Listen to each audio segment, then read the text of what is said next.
Let's kick things off with Malik Hooker, because there's been a lot of chatter about his status, and it's worth unpacking carefully. Hooker did not participate in practice on Monday, though to be fair, practice that day was hardly a full session.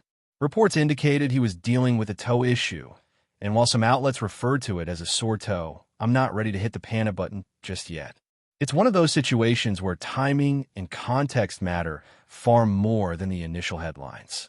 Veteran players in particular often get light days in the middle of the week, and that's especially true following a longer gap between games.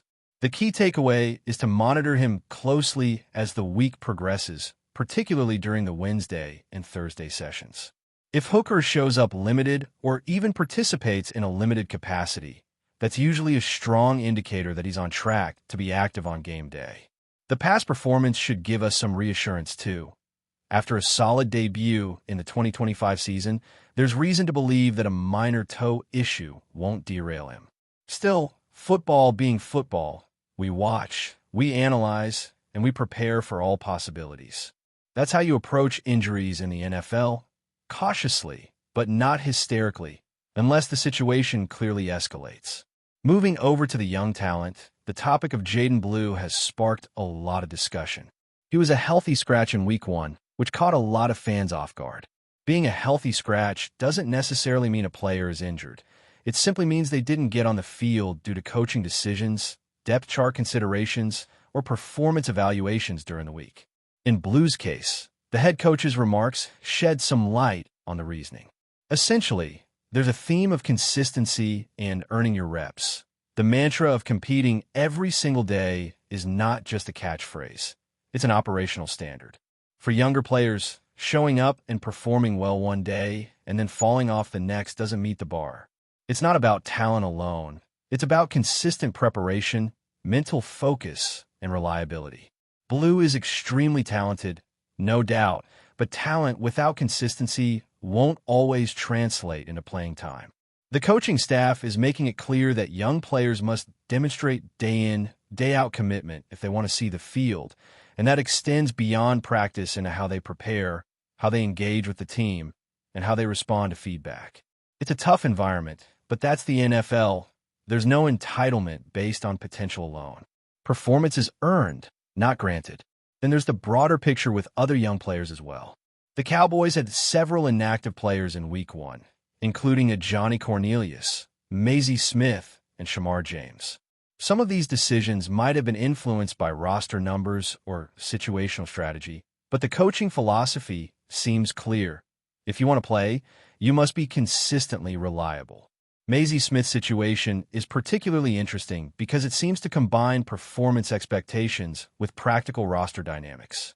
Despite the encouragement for young players to earn it, comment from ownership suggests that Smith might remain inactive in Week 2 as well.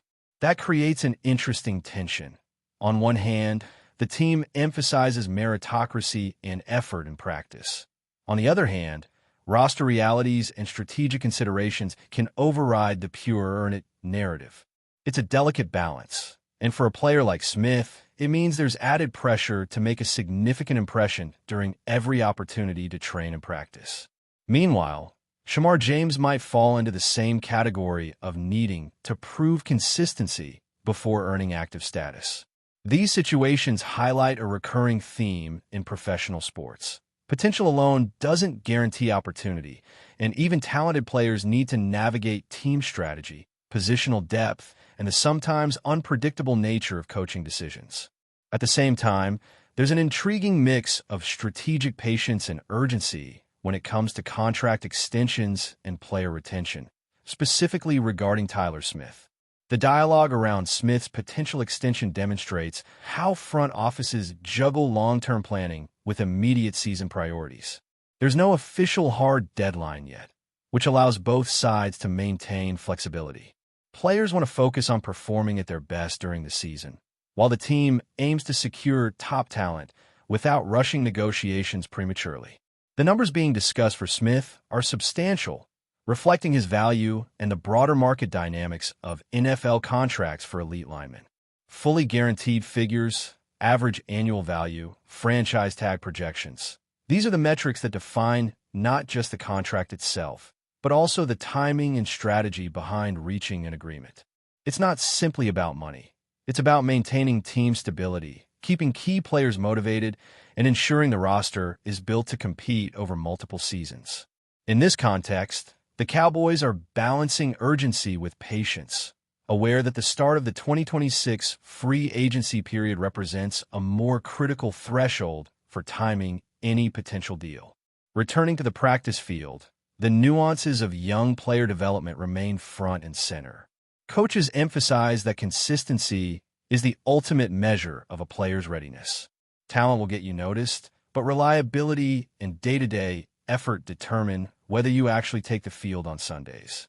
For someone like Jaden Blue, this could be a motivating moment, a chance to focus, tighten routines, and show that he can meet the high standards demanded by the coaching staff.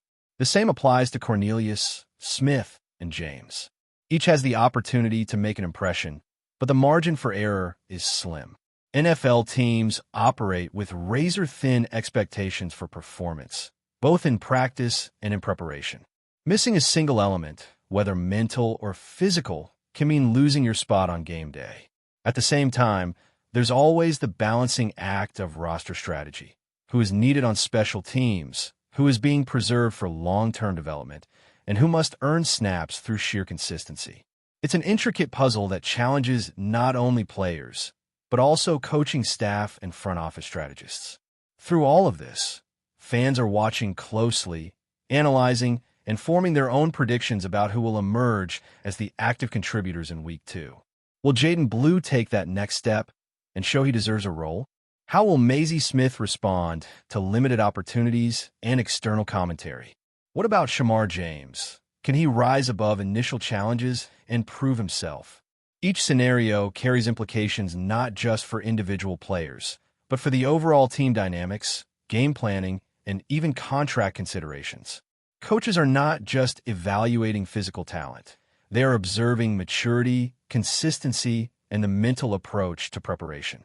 NFL football is as much a psychological and strategic game as it is a physical contest.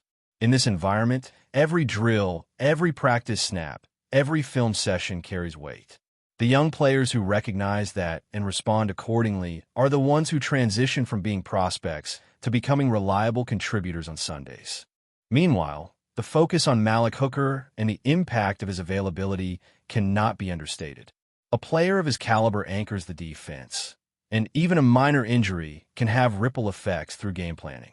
Defensive coordinators adjust schemes based on personnel availability, and losing a key player for even a single game can force shifts in assignments and rotations. That's why monitoring Hooker through Wednesday and Thursday practice sessions is crucial. While there's no need for alarm, there's also no room for complacency.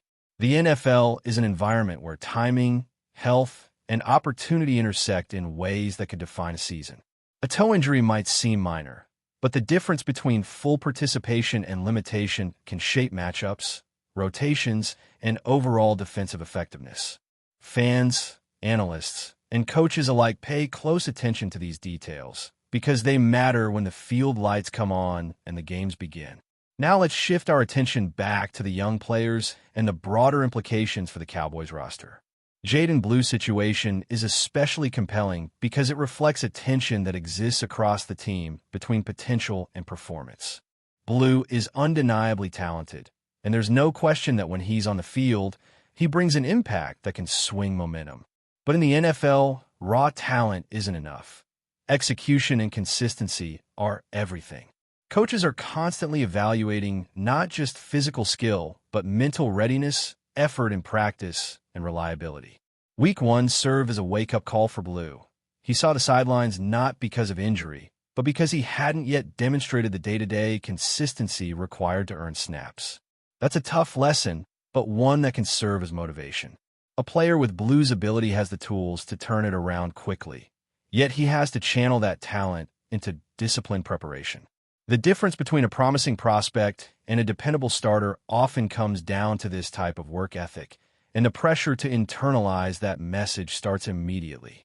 Week 2 could be a defining moment for him, an opportunity to prove he can rise above initial setbacks and command the role he clearly has the physical ability to fill. Then there's Myles Smith, whose early season inactivity paints a more concerning picture. Unlike Blue, whose scratch might be seen as part of a learning curve, Smith's status suggests there are multiple factors at play. Limited participation in training, comments from ownership indicating continued inactivity, and the necessity for the team to make room for returning players from injured reserve all contribute to his sense of urgency. Smith is at crossroads. If he wants to secure a long-term spot, every practice, every rep, and every drill matters. The NFL is unforgiving in this regard. Miss a beat, and you might miss your chance entirely. For Smith, it's not just about demonstrating talent. It's about proving readiness, durability, and a willingness to adapt to the team's strategic needs.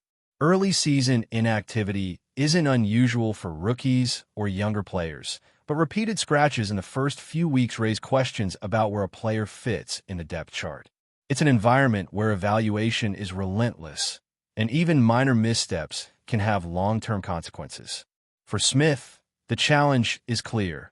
He must respond to feedback and capitalize on any opportunity that arises to show he belongs in the active rotation.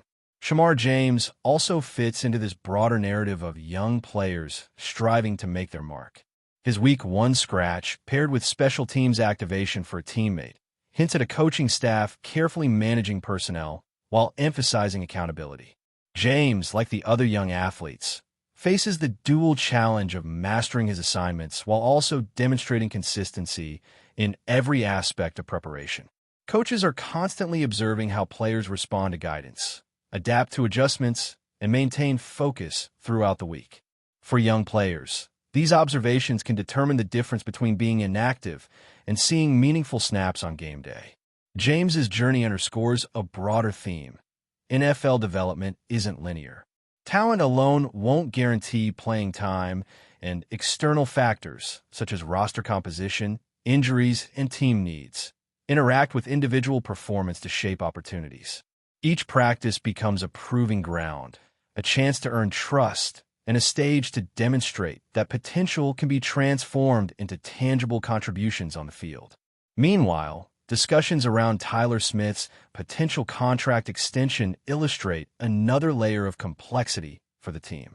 Securing a long-term deal for a key player like Smith is not just a matter of financial negotiation. It's about maintaining organizational stability, rewarding performance, and projecting a vision for sustained success. Smith's current contract details, including guaranteed money and franchise tag considerations, reflect the broader dynamics of elite NFL contracts. Teams must balance offering competitive terms with managing salary cap implications, and players are weighing the security of guaranteed money against the opportunity to maximize earnings over their career. From a strategic perspective, the Cowboys appear to be operating within a deliberate timeline. There's room to negotiate without forcing a rushed decision. Yet there's also awareness that delaying too long could introduce risk if market conditions shift or other players set new benchmarks. The discussion around Smith mirrors broader league trends. The market for top-tier linemen is competitive, and securing extensions often requires aligning team priorities with player expectations in a way that benefits both sides. It's a careful balance between immediate performance focus and long-term roster strategy. Returning to the topic of young player development, the emphasis on consistency is relentless. The coaching staff evaluates not only game day potential, but also how players engage during the week, their mental approach, and their ability to execute fundamentals under pressure. Week 1 provided insight into where certain individuals stand. For some, the experience served as a reality check. For others, it was confirmation that consistent effort translates into opportunity. Blue, Smith, James, and Cornelius all represent different facets of this developmental process. Each must navigate expectations, internalize coaching feedback, and respond to situational variables such as roster depth and team strategy. The NFL environment is unforgiving, but it's also structured to reward players who combine talent with preparation, adaptability, and mental toughness. This dual emphasis on skill and consistency ensures that when the spotlight hits on Sunday, Those who take the field are fully prepared to perform at the highest level. But before we continue, don't forget to subscribe to our channel and give this video a like. Your support helps us keep bringing you the latest updates on the Dallas Cowboys. Feel free to share your thoughts on the news in the comments as well. In a move that has sent shockwaves through the NFL rumor mill, sources claim that the Dallas Cowboys have reportedly finalized a blockbuster trade with the Cleveland Browns, landing star pass rusher Myles Garrett. While the teams involved remain tight-lipped about the specifics, whispers around league circles suggest that the deal could reshape the defensive landscape of the NFC East. Garrett, widely regarded as one of the most dominant defensive ends in the league, has been linked to several high-profile teams in recent weeks, but the Cowboys' sudden push to secure his services has ignited speculation about owner Jerry Jones' intentions. Insiders hint that Dallas may be aiming not only to bolster its pass rush, but also to send a statement that the team is ready to contend at the highest level. The exact return for Cleveland is still shrouded in mystery, with some pundits suggesting multiple first-round picks, while others speculate a combination of draft capital and players could be involved. Fans of the Cowboys are buzzing with excitement at the prospect of pairing Garrett with Micah Parsons, forming a fearsome front that could torment quarterbacks across the league. Analysts, however, caution that while the move is bold, the integration of such a high-profile talent comes with challenges, both on and off the field. Questions about cap space, locker room chemistry, and defensive schemes abound, fueling endless debates across social media platforms. Meanwhile, Brown supporters are rumored to be weighing the trade carefully, as losing Garrett would undoubtedly leave a gaping hole in Cleveland's defensive strategy. Some insiders suggest that the team sees this as an opportunity to rebuild while maximizing value, hinting that the Browns may have their eyes on a future cornerstone through the draft assets acquired. Yet, the suddenness of the trade chatter has left fans and experts alike on edge, speculating whether this could be the first domino in a series of seismic moves across the league. As the NFL world waits for official confirmation, the buzz around Garrett's potential arrival in Dallas continues to dominate headlines. If the deal goes through as rumored, it could mark a turning point for the Cowboys' ambitions and redefine the balance of power in the NFC. The coming days are expected to be filled with endless speculation, insider scoops, and perhaps even more surprises as teams scramble to adjust to what could become one of the most talked-about trades of the season. That's it for this update. If you enjoyed the video and want to keep receiving exclusive news about the Dallas Cowboys, please subscribe to our channel and give this video a like. We always look forward to your comments and opinions. See you in the next video.